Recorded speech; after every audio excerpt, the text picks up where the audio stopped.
안녕하세요. 오늘은 잘못된 판단으로 노후 자금을 일부를 날리고 손해를 본 이야기를 들려드리겠습니다. 저는 올해 55살입니다. 올해로 결혼한 지 25년째이고 아내와 함께 수도권 외곽에 살고 있습니다. 4년 전으로 돌아가 이야기를 시작해 보겠습니다. 저는 반도체 장비 부품 회사에서 생산직으로 오랫동안 일해왔습니다. 2교대, 주야 맞교대, 반복되는 라인 작업. 처음엔 버틸만 했지만 나이가 들수록 몸이 말을 듣지 않더군요. 주변을 둘러봐도 20년 넘게 일한 동료들은 하나둘 사라졌습니다. 허리, 무릎, 손목까지 어디 하나 멀쩡한 데가 없었죠. 저 역시 마찬가지였습니다. 그렇게 일한 지 21년째, 51살 되던 해에 결국 퇴사를 결정했습니다. 회사는 붙잡지 않았습니다. 서로가 서로를 이해했으니까요. 퇴직서에 도장을 찍던 날, 묘하게 시원하면서도 불안했습니다. 그동안의 인생이 한 장 끝나는 기분이랄까요. 2달 정도는 집에서 쉬었습니다. 아침에 늦게 일어나고 커피 마시며 TV 보고 아내와 함께 동네 산책도 나가고 그동안 하지 못했던 평범한 일상들이 낯설었습니다. 그렇게 며칠을 보내다 문득 생각이 들더군요. 이제 앞으로 어떻게 살아야 하지? 책상 앞에 앉아 휴대폰으로 은행 앱을 켜고 계산기를 두드렸습니다. 퇴직금으로 들어온 돈이 대략 1억 원. 그동안 틈틈이 주식이랑 적금으로 모아둔 돈이 2억 2천만 원쯤. 다 합치니 대략 3억 2천만 원이 모여 있었습니다. 적은 돈은 아니었습니다. 하지만 평생을 바친 노동의 결과치라고 생각하면 허무하기도 했습니다. 저희 부부는 자식이 없습니다. 어릴 때부터 너무 힘들게 살아서 아이에게 같은 고생을 물려주고 싶지 않았습니다. 그래서 결혼 초부터 아이 없이 둘이서만 즐겁게 살자고 합의했죠. 그 결정 덕분에 저희 부부는 다른 사람들보다 돈을 조금 더 모을 수 있었습니다. 그렇게 조용히 검소하게 살아왔다고 생각했습니다. 그런데 문제는 늘 집이었습니다. 결혼 후 20년 넘게 전세로만 살아왔습니다. 2년에 한 번, 어쩌다 4년에 한 번 이사 다니는 게 이제는 지긋지긋했습니다. 전세금은 항상 올랐고 집주인은 언제나 갑의 위치였죠. 전세 만기 통보 문자만 와도 가슴이 철렁 내려앉곤 했습니다. 그래도 다행인 건 한 번도 보증금을 떼인 적은 없었다는 겁니다. 운이 좋았던 거죠. 당시 저희는 보증금 1억 8천만 원짜리 전세 아파트에 살고 있었습니다. 하지만 뉴스를 볼 때마다 전세 사기, 깡통 전세, 역전세 그런 단어들이 점점 더 무겁게 들렸습니다. 여보, 이제 우리도 전세 말고 집을 사야 하지 않을까? 아내가 어느 날 그렇게 말했습니다. 저도 그 말에 고개를 끄덕였습니다. 퇴직까지 했는데 언제까지 전세로 떠돌 수는 없다는 생각이 들었습니다. 아내도 비슷한 생각이었던 것 같습니다. 그때부터 머릿속 계산기가 하루에도 몇 번씩 돌아갔습니다. 주변 사람들도 한몫했습니다. 오랜만에 만난 친구들은 대부분 집 얘기뿐이었습니다. 야, 너 아직도 전세 살아? 요즘 수도권 신도시 다 오른다니까. 나는 작년에 하나 사놨는데 벌써 몇 천 올랐어. 그 말들을 들을 때마다 가슴 한쪽이 뜨끔했습니다. 나는 뭘 하고 있었나? 그런 생각이 들었습니다. 어느 순간부터 부동산 앱을 켜서 매물을 보는 시간이 늘어났습니다. 아파트 사진들을 넘겨보면서 여기서 살면 어떨까 상상도 해봤습니다. 그러던 어느 날 수도권 외곽의 한 신도시 아파트를 보러 가게 됐습니다. 30평대 중형 아파트였고 채광도 괜찮은 편이었습니다. 얼마 되지 않은 새 아파트라 그런지 복도에 서 있기만 해도 새집 냄새가 진하게 났습니다. 중개사가 말했습니다. 이 동네 요즘 인기 많아요. 서울 접근성도 괜찮고 인근에 대형 쇼핑몰이 들어온다느니 지하철 연장 얘기도 나오고 있거든요. 그리고 이런 신축은 전세로 내놓으면 바로 나갑니다. 실입주 안 하시고 전세 놓으셔도 돼요. 아내와 저는 서로 눈을 마주쳤습니다. 집값은 5억 8천만 원이라는 게 중개사의 설명이었습니다. 우리 통장에 있는 현금은 3억 2천만 원. 전세 보증금을 빼면 여유 자금이 좀 줄어들지만 그래도 3억 정도는 집에 넣을 수 있겠다는 계산이 나왔습니다. 그럼 3억 정도 자기 자본 넣으시고 나머지 2억 8천만 원 정도 대출 받으시면 됩니다. 요즘 금리가 워낙 낮아서 연 2.6% 정도밖에 안 돼요. 이 정도면 다들 부담 없이 들어가세요. 중개사는 숫자를 종이에 적어가며 설명했습니다. 대출이 2억 8천만 원 정도 나오실 거예요. 월 이자는 약 60만 원 전후로 보시면 됩니다. 그는 이어서 말을 이었습니다. 그리고 이 아파트는 매매하시고 전세 3억 6천만 원이면 충분히 맞출 수 있습니다. 요즘 신축 전세 수요 많아요. 세입자만 잘 구하시면 이자 부담은 거의 없다고 보시면 됩니다. 나중에 시세 오르면 그때 팔아서 차익 보시고 조금 더 작은 데로 옮기시면 되죠. 말만 들으면 그럴듯했습니다. 중개사무소에서 돌아오는 길, 집에서 다시 계산기를 두드리며 아내와 이야기를 나눴습니다. 여보, 잘 생각해봐요. 우리가 새 아파트 사면서 은행에서 빌리는 돈이 2억 8천만 원이잖아요. 연 2%면 한 달 이자가 60만 원 정도 나가는 거고 관리비까지 합쳐도 한 80만 원 안쪽에서 왔다 갔다 할 거야. 근데 새 아파트를 전세 3억 6천에 놓으면 그 전세금으로 대출 이자도 내고 관리비도 어느 정도는 감당할 수 있는 구조잖아. 그러니까 쉽게 말해서 우리 월급에서 따로 빠져나가는 돈은 거의 없는 거지. 잠시 계산기를 두드리다가 저는 하나를 더 덧붙였습니다. 그리고 지금 살고 있는 전세 아파트 보증금 1억 8천까지 빼서 대출원금을 갚으면 돼. 그렇게 되면 빚은 1억 남짓 남을 거고 이자 부담은 더 줄어들 거고. 아내가 고개를 끄덕였습니다. 우리는 큰돈 들이지 않고 세입자 전세금이랑 대출 끼고 집 한 채를 갖고 있는 거네요. 그렇지. 하지만 지금 생각해보면 그건 큰 착각이었습니다. 당시 유행하던 갭 투자를 저희 부부도 똑같이 따라하고 있었던 겁니다. 며칠 뒤 다시 중개사무소를 찾았습니다. 2021년 5월 결국 계약을 하기로 했습니다. 계약금 5%에 해당하는 돈을 이체하고 잔금일과 대출 일정까지 전부 잡았습니다. 은행 대출 심사도 생각보다 어렵지 않았습니다. 21년 동안 한 회사에서 꾸준히 일한 경력, 크게 연체 없었던 신용기록. 은행 직원은 웃으며 말했습니다. 충분히 나오십니다. 요즘 이 정도 조건이면 다들 집 사세요. 그 말에 이상하게 마음이 놓였습니다. 잔금일, 대출 2억 8천만 원이 통장에 찍혔다가 곧바로 사라지는 걸 보면서 손이 조금 떨렸습니다. 하지만 그 순간 머릿속에 떠오른 생각은 하나였습니다. 이제 우리도 집주인이구나. 그날 밤 아내와 작은 케이크를 사서 집에서 조용히 축하를 했습니다. 이제 우리도 내 집 있는 사람이야. 아내가 웃으면서 그렇게 말했습니다. 그 말이 그때는 참 달게 들렸습니다. 그때까지만 해도 몰랐습니다. 그 계약서 한 장이 우리 노후를 통째로 집어삼킬 줄은요. 2021년 여름 잔금까지 모두 치르고 나니 진짜로 집주인이 된 기분이 들었습니다. 하지만 동시에 현실적인 문제가 하나 있었습니다. 대출이 2억 8천만 원. 매달 이자만 해도 적지 않은 돈이었죠. 당장 그걸 감당하려면 새 아파트에 전세를 놓는 수밖에 없었습니다. 운이 좋게도 중개사무소에 매물을 내놓자마자 생각보다 빠르게 연락이 왔습니다. 30대 후반의 맞벌이 부부였습니다. 둘 다 직장도 안정적이고 신혼이라고 했습니다. 집 너무 좋아요. 깨끗하고 구조도 마음에 들어요. 그 말에 저와 아내는 안도했습니다. 전세금 3억 6천만 원. 계약은 순조롭게 진행됐습니다.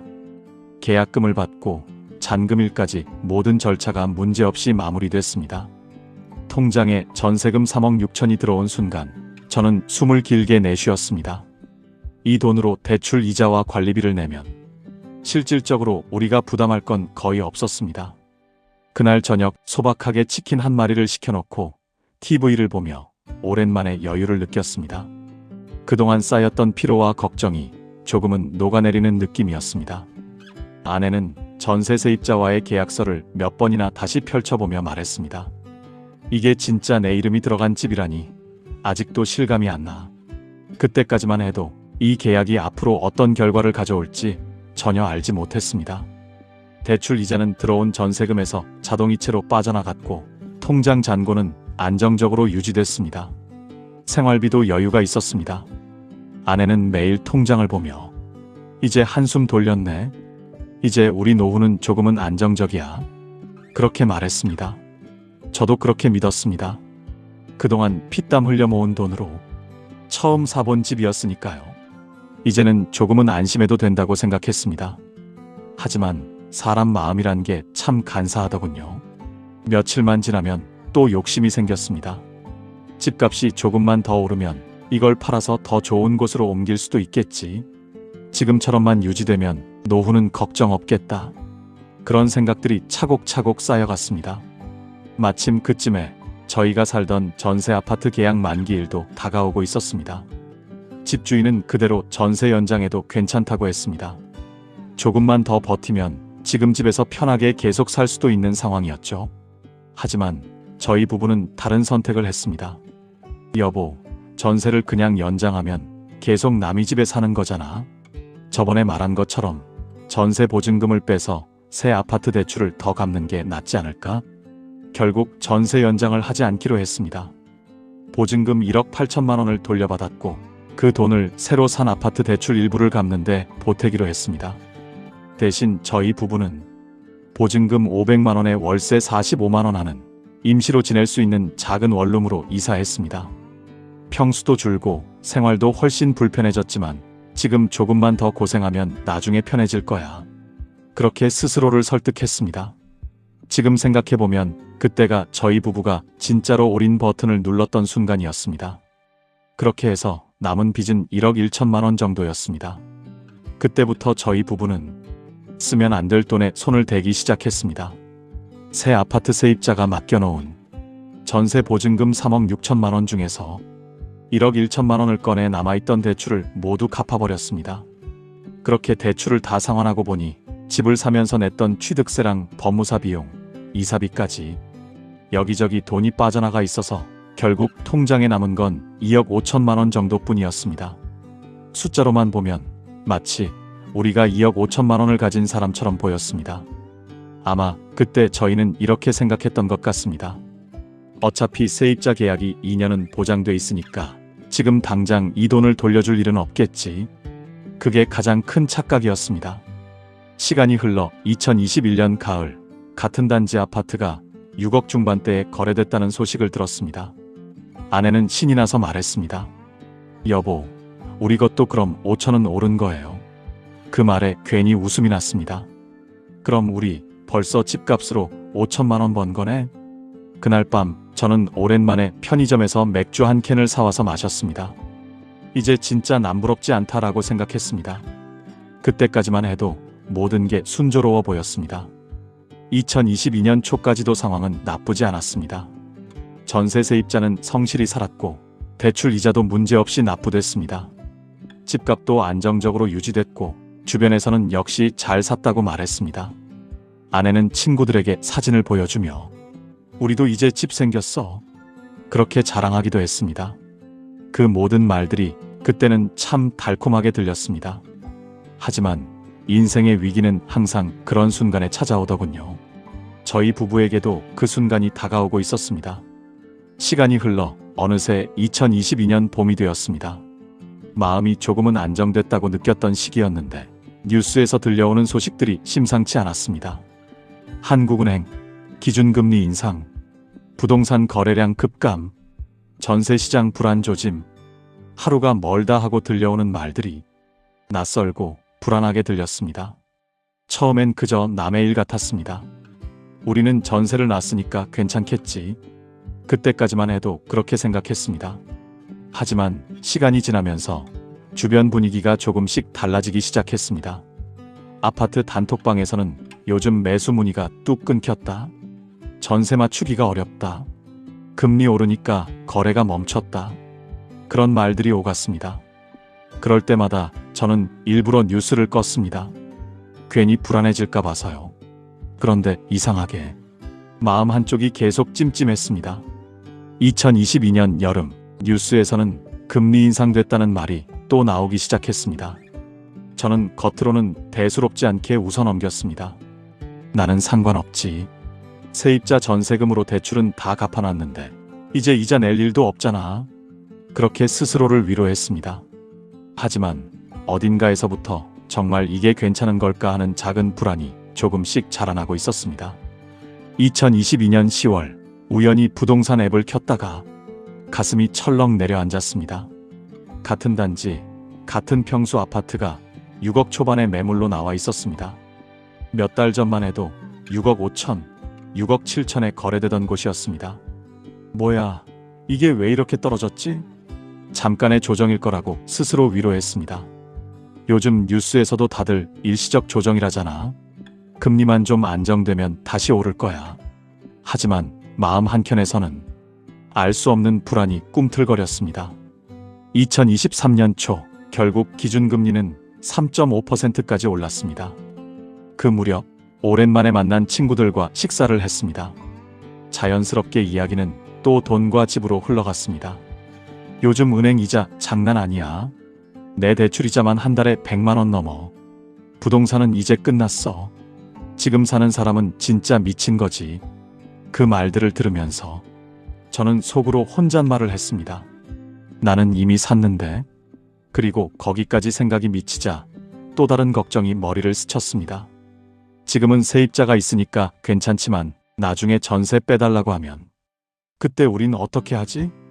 그 질문이 가슴 한쪽에 돌덩이처럼 걸려 있었습니다. 그리고 그 불안이 현실이 되기까지는 오래 걸리지 않았습니다. 2023년 5월의 어느 날이었습니다. 낮에는 날이 따뜻했지만 그날따라 유난히 바람이 차갑게 느껴졌습니다. 휴대폰이 울렸습니다. 발신자 이름을 보는 순간 가슴이 철렁 내려앉았습니다. 새 아파트 세입자였습니다. 선생님, 안녕하세요. 세입자입니다. 목소리는 조심스러웠지만 그 안에는 어떤 망설임이 섞여 있었습니다. 다름이 아니라 말씀드릴 게 있어서요.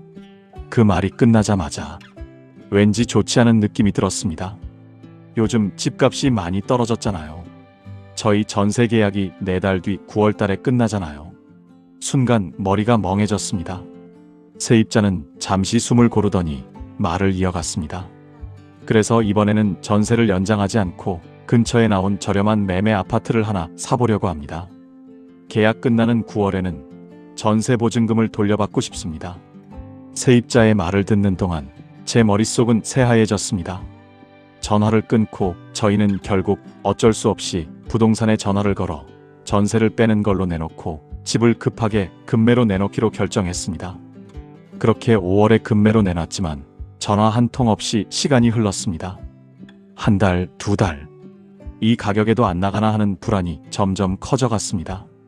그러던 3달째 되던 날 중개사에게서 전화가 왔습니다. 선생님, 매수자 한 분이 관심을 보이십니다. 4억 4천만 원이면 들어오시겠대요. 그렇게 해서 집은 결국 4억 4천만 원에 팔렸습니다. 잔금을 받고 나니 통장에는 4억 4천만 원이 찍혀 있었습니다. 얼마 뒤 계약 만기일이 다가왔고 세입자에게 전세 보증금 3억 6천만 원을 돌려드렸습니다. 남은 돈은 8천만 원 남짓. 여기서 부동산 중개 수수료와 잔금 처리하면서 들어간 이런저런 비용들까지 다 내고 나니 결국 제 손에 남은 건 7천만 원 정도뿐이었습니다. 지금 생각해보면 그래도 집이 팔려서 세입자에게 돈을 돌려줄 수 있었다는 게 다행이었습니다. 저희 부부는 대출로 집을 사서 전세를 놓고 결국 하락장에 급매로 팔며 손해를 본 사람들이 됐습니다. 돌이켜보면 그냥 욕심내지 않고 조금 더 저렴한 아파트를 샀더라면 노후 자금도 마음의 여유도 남아있지 않았을까 싶습니다. 지금은 빚은 없지만 여전히 후회가 남습니다. 그래도 이번 일을 통해 한 가지는 확실히 배웠습니다. 무리해서 집을 사지 말자. 형편에 맞게 욕심 부리지 말고 살자. 그 교훈 하나만큼은 평생 잊지 못할 것 같습니다. 혹시 지금 저희처럼 전세 끼고 집 한 채는 있어야지라는 생각을 하고 계신 분들이 계시다면 한 번만 더 계산해 보시길 바랍니다. 오늘 이야기는 여기서 마무리하겠습니다. 끝까지 시청해 주셔서 감사합니다.